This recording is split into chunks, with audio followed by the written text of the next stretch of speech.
실제로 지금 너무나 많은 분들이 저를 위로해주고 계시잖아요.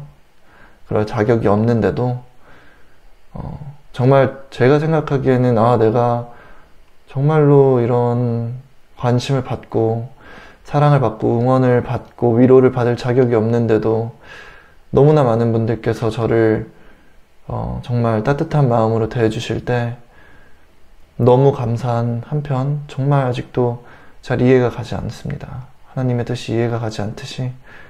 근데 위로받아서 전 정말 행복해요. 그리고 받는 거에 집중하는 것이 아니라 제가 좀 더 위로를 할 수 있는 사람으로 거듭이 났으면 좋겠어요.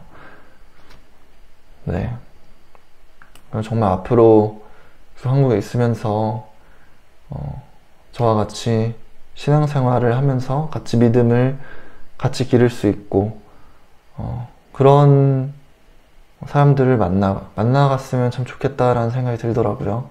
제가 미국에서 이제 알게 된 형제분이 계신데 그분은 완전 미국 분이에요. 근데 그분은 참 그분이랑 얘기할 때는 서로 이제 신앙심에 관련된 얘기를 되게 많이 하고 서로 성경을 해석하고 우리가 이렇게 해석하는 것이 맞을까?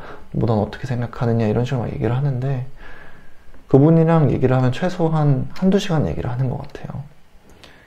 근데 참 지치지만 육신은 지치지만 영은 치유가 돼요. 그분이랑 있으면. 그리고 여기에 그런 말씀이 있으시잖아요. 하나님께서 이제 하나님을 믿고 하나님 이름으로 이제 두세 사람이 모였을 때 하나님이 거기 계신다고 하는 것처럼 정말 믿음이 깨끗하고 순수한 분들이랑 같이 이런 믿음 얘기를 하고 있으면은 정말 치유받는 느낌을 들어요.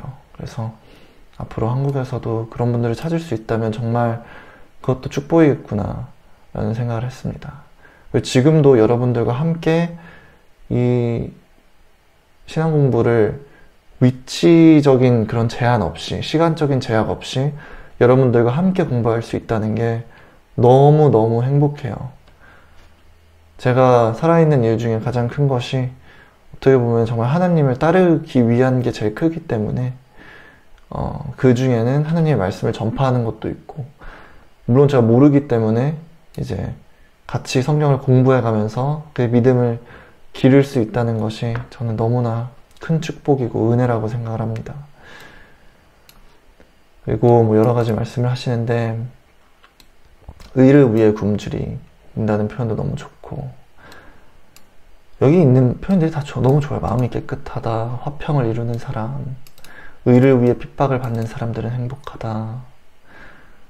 그리고 이제 하나님을 따르는 과정에서 뭐 욕먹고 거짓말들로 악담을 당하는 것은 당연한 일이라고 말씀을 하시고 그리고 저희는 세상의 소금과 빛이라는 표현을 해주시는 것도 너무 표현 자체가 되게 아름다운 것 같아요. 등불을 켜서 그릇으로 덮어둘 사람은 아무도 없다. 이와 같이 너의 빛을 사람들 앞에 비추게 하라. 그래서 사람들이 너의 착한 행실을 보고 하늘에 계신 너의 아버지를 찬양하게 하라. 전 정말 이 말씀을 행할 수 있었으면 좋겠어요. 그러니까 이게 어떻게 보면은 사람이 되게 감사하잖아요. 그래서 막 또 이렇게 감사하고 힘들 때는 막 하나님께 붙어 있고 계속해서 하나님의 의를 추구하려고 하다가 제가 나중에 계속 하나님의 어린 양이 되고 하나님의 음성만 따라가는 그런 양이 되었으면 좋겠다 라고 생각을 합니다. 그리고 이 부분이 정말 좋아요. 내가 율법이나 예언자들을 없애러 왔다고 생각하지 말아라.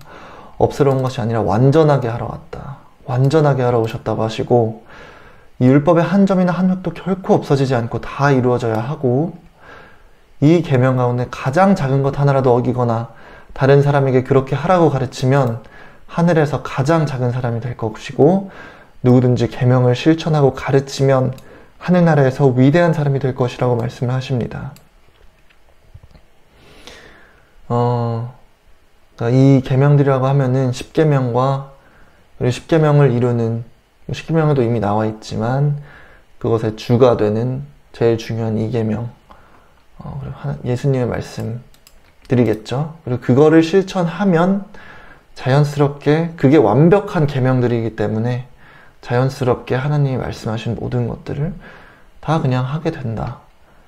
이런 말씀이 아니실까 싶어요. 그리고 또 동시에 계명들이 많다 보니까 그럴 수 있잖아요. 누구는 나는 이 10계명 중에서 9계명은 진짜 완벽하게 따르니까 이 한 계명 정도는 봐주시겠지. 그러니까 9계명 정도는 막 열심히 하고 한 계명에 있어서는 그냥 계속 자기를 용서하고 계속해서 변명을 만들고 솔직히 이거 인간으로서 어떻게 따라 말이 안 돼. 말이 안 되고 이거는 사람이 따르라고 만든 게 아니야. 어차피 인간은 따를 수 없어. 어차피 예수님은 우리를 용서해 줄 거야. 라면서 자기 스스로를 정당화하지 못하게 하시는 말씀인 것 같아요. 이 작은 것 하나라도 어기거나 가장 작은 것 하나라도 어기거나 라는 말씀은 이 중에 단 하나도 실천되지 않으면 안 되는 게 없다. 뭐든지 다 실천이 돼야 한다. 그만큼 하늘나라는 들어가기 어려운 것이고 들어갔을 때 그만큼 하늘나라의 보상은 크다 라고 말씀을 하시는 것 같습니다. 최소한 저는 그래요. 제가 작년에 2022년도에 운동을 하루도 빠짐없이 매일 한 때가 있었어요. 작년에 그래도 총 합쳐서 한 10몇칠? 한 15일 정도 빼고는 매일같이 운동을 했어요, 작년에. 근데 이제 작년 말인가 올해부터인가 막 이것저것 변명을 대면서 한 번 운동을 안 하기 시작하니까 아예 운동을 놔버리게 됐습니다. 그래서 그냥 안 하게 되더라고요. 그것처럼 10계명도 비슷한 것 같아요. 다 이제 마음 먹고 따르자 하고 따르면은 전 누구든지 다 따를 수 있다고 생각을 해요.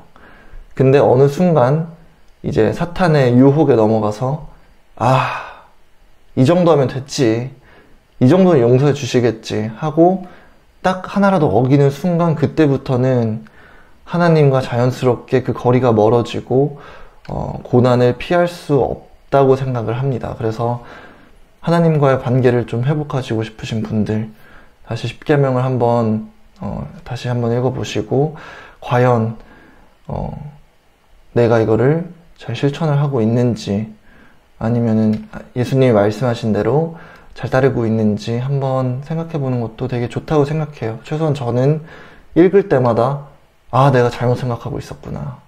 전 매번 그럽니다. 내가 죄인이구나. 반성해야겠다. 그래서 여기 의로움을 항상 하나님께서 중심으로 하시는 것도 되게 좋고요. 그러니까 행위도 굉장히 중요하지만 행위만큼 중요한 것이 그 행위를 할 때 있어서 마음인 것 같아요. 그러니까 저희가 이런 걸 다 하고 나서 마음이 이렇게 하시면은 하나님께서 우리한테 좀 돈 좀 주실라나?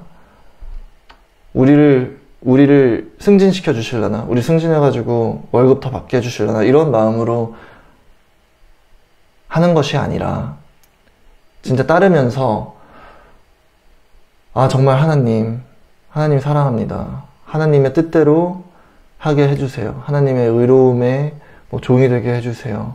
하나님, 제가 진짜 정말로 하나님을 온 마음 바쳐서 하나님을 정말 사랑하고 있습니까? 제가 혹시라도 잘못하고 있는 것이 있습니까? 있는 것이 있으면 알려주세요. 하나님의 뜻을 따를 수 있게 해주세요.